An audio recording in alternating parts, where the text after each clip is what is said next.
গাজীপুর জেলার কালিয়াকৈর থানা অধীনস্থ ফুলবাড়িয়া ইউনিয়নের রামচন্দ্রপুর গ্রামে মানুষের ভালোবাসার ফেরিওয়ালা নামে পরিচিত মোহাম্মদ আবু বকর সিদ্দিক জনগণের ভালোবাসা এবং এলাকাবাসীর প্রতি তার সহমর্মিতা, সহানুভূতি, সুখে দুঃখে পাশে থাকা ইত্যাদি বিষয়ে আবু বকরের বিকল্প যেন আর কিছু নেই।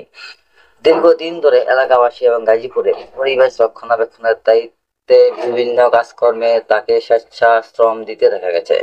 এছাড়াও বিএনপির ভারপ্রাপ্ত চেয়ারম্যান জনাব তারেক রহমানের হাতকে শক্তিশালী করার উদ্দেশ্যে কাজ করে যাচ্ছেন নিরলসভাবে।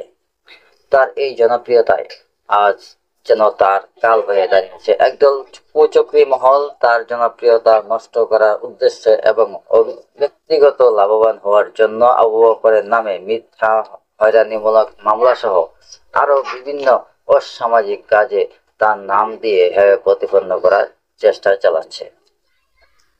বিগত 23/9/2025 ইংরেজি তারিখে কালিয়াকৈর থানা অধীনস্থ কাঁচাচোরা গ্রামের কুদ্দুস মিয়া নামক জনৈক ব্যক্তি বিএনপি যুবদল নেতা আবু বকর নামের একটি মিথ্যা অভিযোগ দায়ের করিয়েছেন। অভিযোগটি এই যে, আমি আব্দুল কুদ্দুস মিয়া, বয়স 62, পিতা মৃত বাসের মিয়া, শাং, কাঁচাচোরা থানা, কালিয়াকৈর জেলা, গাজীপুর থানায় হাজির হইয়া এই মর্মে অভিযোগ করিতেছি যে, আমার মালিক আবেদুজ্জামান ও হারুন রশিদ খলিশাজানি মৌজায় সিরাজপুর সাকিনা 50 থেকে 60 বিঘা জমি ক্রয় করিয়া আমাকে দেখাশোনা করার জন্য কেয়ারটেকার হিসেবে নিয়োগ করিলে আমি উক্ত জমি দেখাশোনা করিয়া দিতে থাকা অবস্থায় আমার মালিকগণ বর্ণিত জমিতে বেকু লাগাইয়া জমি সমান করার আদেশ দিলে আমি ইংরেজি 23/9/2025 তারিখে সকাল আনুমানিক 9টার সময় একটি বেকু আনিয়া আমার মালিকদের ক্রয়কৃত জমি সমান করার কাজ শুরু করি।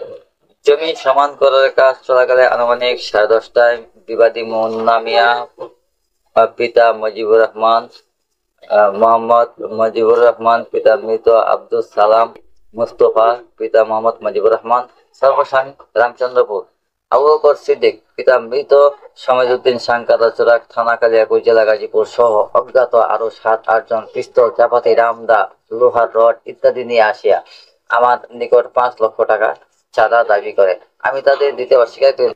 বিবাদী আবু বকর সিদ্দিকের হুকুমে সকল বিবাদীরা আমাকে হত্যার উদ্দেশ্যে এলোপাতাড়ি মারপিট করিয়া শরীরের বিভিন্ন স্থানে নীলাপোলা জখম করে। বিবাদী মুজিবুর তার হাতে টাকার চাপাতি দিয়ে হত্যার উদ্দেশ্যে আমার পিঠের ডান পাশে কোপ মারিয়া রক্ত জখম করে। বিবাদী মোস্তফা রামদায়ের ঘাট দিয়া আমার বাম হাতের বাহুতে বাড়ি মারিয়া মারাত্মক জখম করে। আমার ডাক চিৎকারে আমার প্রতিবেশী আলী আজম আমাকে বাঁচানোর জন্য আগায় আসলে বিবাদী মুন্না পিস্তল উঁচিয়া মারার জন্য ধাওয়া করলে আলী আজম দৌড়াইয়া পালাইতে থাকিলে বিবাদী মুন্না আজমকে লক্ষ্য করিয়া একটি গুলি করে। আমাদের ডাক চিৎকার শুনে আশেপাশের লোকজন আগাইয়া আসিতে থাকলে বিবাদীরা হুমকি দিয়া চলিয়া গেলে আমি স্থানীয় লোকজনের সহায়তায় কালিয়াকৈর উপজেলা স্বাস্থ্য কমপ্লেক্সে আসিয়া চিকিৎসা গ্রহণ করিয়া বিষয়টি আমার মালিকদের সহ স্থানীয় গণ্যমান্য লোকজনকে জানাইয়া থানায় আসিয়া অভিযোগ করিতে বিলম্ব হলেও, প্রিয় দর্শক, অনুসন্ধানে দেখা যায় উক্ত অভিযোগটি সম্পূর্ণ মিথ্যা এবং বানোয়াট। উক্ত অভিযোগের 4 নম্বর আসামি ঘটনাস্থলে উপস্থিত ছিলেন না। এই বিষয়ে পাশাপাশি গ্রামের সবুজ মিয়াকে মুঠোফোনে উক্ত ঘটনা সম্পর্কে কিছু জানেন কিনা জানতে চাইলে উনি বলেন যে, অভিযোগে উল্লেখিত সময়ে মোহাম্মদ আবু বকর সিদ্দিক আমার সাথে গাজীপুর আঞ্চলিক পাসপোর্ট অফিসে আমার সাথে অবস্থান করে এবং আমি এবং আবু বকর সিদ্দিক গাজীপুর আঞ্চলিক পাসপোর্ট অফিসে সকাল 9টা হইতে বিকাল 4টা পর্যন্ত ওখানেই উপস্থিত ছিলাম, যাহা গাজীপুর আঞ্চলিক পাসপোর্ট অফিসের সিসিটিভি ক্যামেরায় দৃশ্যমান রয়েছে। এই বিষয়ে মোহাম্মদ আবু বকর সিদ্দিক কালিয়াকৈর উপজেলা নির্বাহী অফিসারের বরাবরে এই মিথ্যা মামলা প্রত্যাহারের একটি আবেদন দায়ের করেছেন, যাহা সম্পূর্ণ যৌক্তিক। প্রিয় দর্শক, আবু বকর সিদ্দিক আরো বলেন, সমাজে এরকম আরো অনেক কুদ্দুস মিয়া রয়েছে যারা ব্যক্তিগত স্বার্থ হাসিল করার জন্য এলাকায় জনপ্রিয় ব্যক্তিবর্গের নামে মিথ্যা মামলা প্রতারণা করে চলছে দীর্ঘদিন ধরেই, এবং তিনি গাজীপুর জেলা প্রশাসক সহ কালিয়াকৈর থানা কর্মরত সকল ঊর্ধ্বতন কর্মকর্তাদের সহযোগিতা কামনা সহ এই মিথ্যা মামলা পরিহার করার জন্য অনুরোধ করেন।